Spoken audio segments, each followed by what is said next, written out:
Short sellers lost about $200 billion in 2023, so how much are they going to lose in 2024? Well, they may not lose any hypothetically or metaphorically, right? Citadel Equity Fund Ltd., effective Monday, January 22nd, 2024, will withdraw from membership in the centrally cleared institutional tri-party CCITTM Service of the Government Securities Division Citadel Equity Fund Ltd., which is an equity hedge fund operated by Citadel Advisors LLC and has approximately $15.7 billion in assets. Now, what do I mean by metaphorically? Well, Citadel has lost money. Hypothetically, they haven't. Hypothetically, they're not stuck. Hypothetically, they are not over leveraged. And that is due to some underlying things. Well, now these underlying things have changed to other underlying things that could potentially be worse. And I know this sounds very complicated, but Citadel will stop supporting repo activity in the US Treasury market as of January 22nd. Now, they were shorting our treasuries according to other sources to reduce activity. The Fed raised fees on the haircuts in these transactions, and the SEC took action requiring reporting transparency in these markets. Now, the switch from this is tokenized US Treasury securities, which they are going to be using in dark crypto markets to conduct bilateral rather than tri-party non-centrally cleared repo transactions. And according to studies, non-banks like Citadel were up to 56.1 over leverage in these bilateral non-centrally cleared trades, and because of the excess leverage as well as the lack of central clearance, there is a significant systematic risk given that cryptocurrencies being used to back stablecoins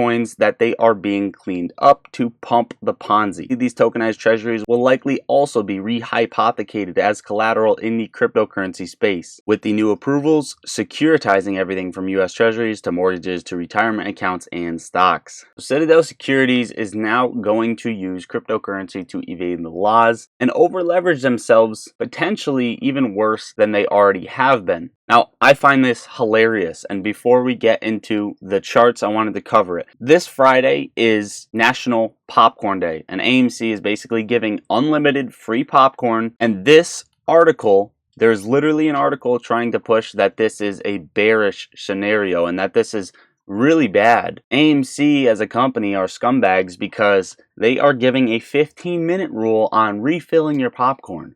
So yeah, obviously you can't take your popcorn back to your seat, buy one popcorn, share it with your whole family, and immediately get up and go refill it. It's a 15-minute thing. Movies, you're sitting in there for about 3 hours, especially with credits and everything, and then previews, and just, they are trying to basically steer any single negative sentiment that they possibly could. Now guys, to get into the charts, I'm sorry that I didn't upload yesterday. I went snowboarding for the first time. I did upload in the morning, but it was a penny stock video that I wanted to cover for you guys. I just wasn't able to update you on AMC, GameStop, and the overall market as well as crypto. But today's video, we're going to go through everything really quick. And of course, all I ask in return is please have the notification bell hit. That is the one thing I'm going to ask for this video. And of course, if you want to hit the like button, all that good stuff, it does help me out. Now, this is the previous cycle we've been tracking for AMC. We said for this low down here, wick down wouldn't last long, start climbing. Okay, so correlating that to over what we're tracking right now, everything is playing out. There's nothing really changed up. It's very similar. It's chop trading. Volume is decreasing. We're sitting down here. We based off of $4. I said 365 was possible. I still think it is possible, a wick down at some point this week. But what I did say, and I can reiterate exactly for you guys, I said by the end of this week to the start of next week, I expect 525 to get hit on AMC, come back down to 475, and then moon higher, and I still stand by that. So that is the one thing that I will say for now. That is what I'm looking at. As of right now, there's not much to track with hammer candles on AMC. Watch for a potential wick down if the market continues to bleed, which we really have to touch on that a little bit later. Ortex is reporting 9.94% short interest, so the trend is rising in short interest. They are shorting it more. AMC, according to Stonko Tracker, has 2.6 million shares available to borrow, 9,000 calls compared to 86,000 puts expiring in the money. This is the largest options chain week that we have been watching for, which is very scary to say the least, because we wanted this to be a bullish week for AMC and GameStop because of how large the options chain is.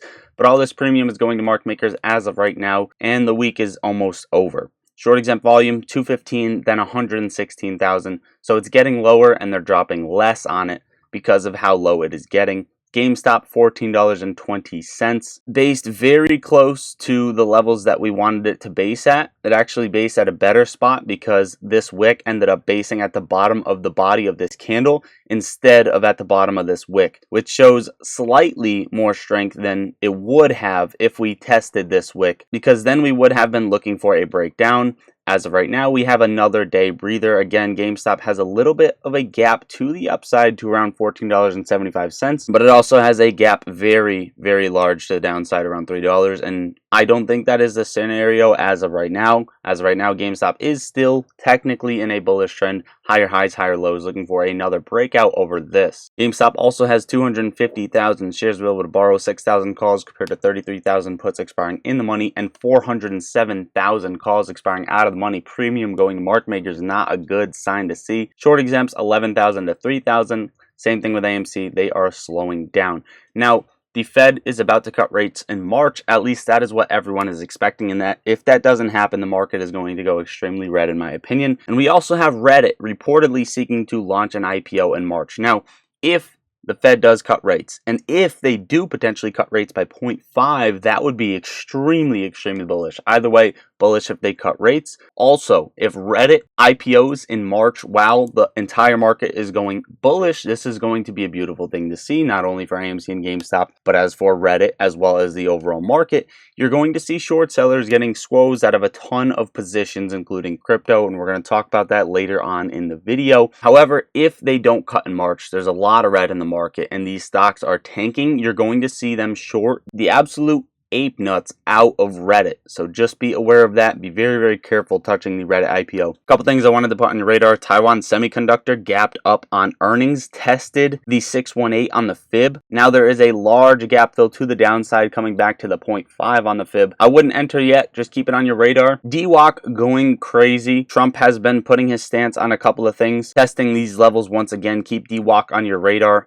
as well as Coinbase. Coinbase in a new lawsuit with the SEC, and it seems like they are winning, so keep this on your radar as well. Now, before we get into the overall market, as well as some additional stuff, and then crypto, get in the Discord. The link is right under the video. It's the second link under the video and pinned in the top of comments. I'm in on a daily. We talk stocks all day long. Whether you're a beginner or advanced trader, this is the place to go. Overall, I don't want to spend a lot of time on these plugins since I missed an upload yesterday. Just get in the Discord, come talk with me, and get your 15 free stocks as well as 8.1% APY, beating basically the overall market for uninvested cash. So basically no risk for 3 months when you sign up for Moomoo and put a deposit in. You're also getting free stocks on top of that. My link is in the top of the video and pinned in the top of comments. Now, this is a flat top pattern. Normally, this is bullish. However, it could be bearish, and I just wanted to put that on your radar, but normally it is bullish. Why are we bringing this up? Well, the SPY is at 473.63, up 0.28% on the day. Gapped a little bit higher. In my opinion, it's coming down to 472.80 to make a base. However, the SPY is creating a flat top right here.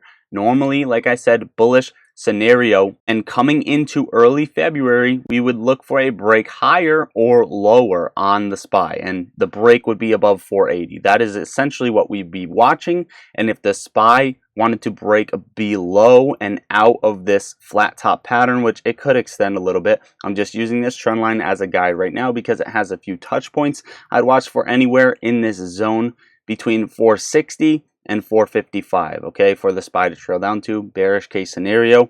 Overall, flat top pattern, usually bullish. SPY is consolidating. It is looking good. I want a base to fill this gap, and then just overall keep consolidating, testing this trend line, and let the news flow in.